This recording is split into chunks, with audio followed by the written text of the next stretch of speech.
Welcome to today's Research Business Daily Report for a truly inside look at neuroscience market research from one of its most active and aggressive users.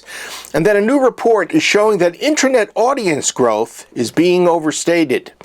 RBDR is sponsored today and will be all this week by Decision Analyst, the firm that helps companies accelerate new product development. We're going to refer you to a link at the end of today's video report that will give you a great deal of detail and inside information about how you can make your new product research work for you better in the short and long term. Elissa Moses, Ipsos's CEO for Neuro and Behavior Science, wrote Clearing the Fog on Neuroscience earlier this year. And it addresses some misunderstanding, she says, of what consumer neuroscience is and what it can and cannot do. Neuroscience, she began, has expanded the gift of insight into how the brain works during decision making. But Moses pointed out the obvious, and that is that marketers need to heed neuromarketing with a little bit of care because it is still in its infancy.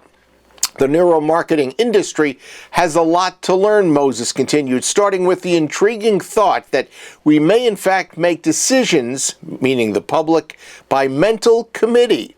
According to Moses, the prefrontal cortex, the temporal lobe, and the entire limbic system each weigh in with their own point of view and data to support a position. Moses says that is why decisions are hard and not assuredly predictable. Neuro research finding number 2 from Moses says that researchers need to accept that the rules of statistics do not at all change when a switch is made in research from survey to neuromethods. Neuroscience needs to be recognized as something that is used in conjunction with traditional research so as to provide the whole story about what consumers are thinking and doing. And it's fascinating to learn from Moses that the most powerful research seems to occur when measurable conscious results and non-conscious, rational, and emotional results are not at all in agreement. That, of course, can be frightening to traditional researchers because both the conscious and non-conscious results are both true, according to Moses.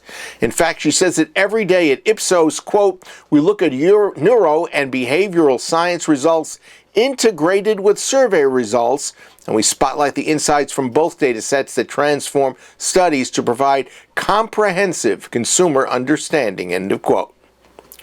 Moving on, any given minute, a report from the Video Advertising Bureau says that audience growth for internet platforms is not as big as they may seem.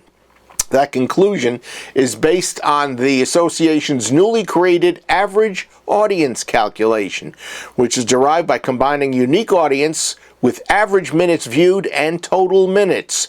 Those together define the number of adults engaging with a program or a platform for an average minute during any measured time period. Any Given Moment estimates that the average audience of multi-screen TV brands eclipses Facebook by 7-to-1 ratio, Pandora by 15-to-1, and YouTube also by 15-to-1. According to the Video Advertising Bureau's president and CEO, Sean Cunningham, the scale of change in media has been largely overstated, and he claims that advertisers and agencies are waking up to this fact. In fact, he declares that this year, 2016, will be one where comparable metrics in advertising will be put in place. That's your Research Business Daily Report, sponsored today and all this week by Decision Analyst, the firm that helps companies accelerate new product development. Decision Analyst President Jerry Thomas's article on new products emphasizes a unique critical differentiation between companies that comes down to their proactive versus reactive attitude towards new products. Some companies, Thomas says, consistently develop and introduce successful new products, and then there are the companies that rarely ever develop anything new.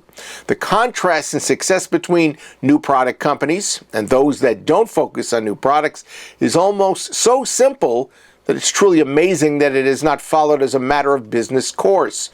And then there are other new product ramifications in the link to that think piece, which don't usually come down to some acquired expertise. Instead, it is interesting to note that determination seems to be at the heart of new product success for every company. Find out why using the link in today's subscriber email. Is also in the description box directly underneath this video. We hope you have a great research day, and we hope that we'll see you back here tomorrow.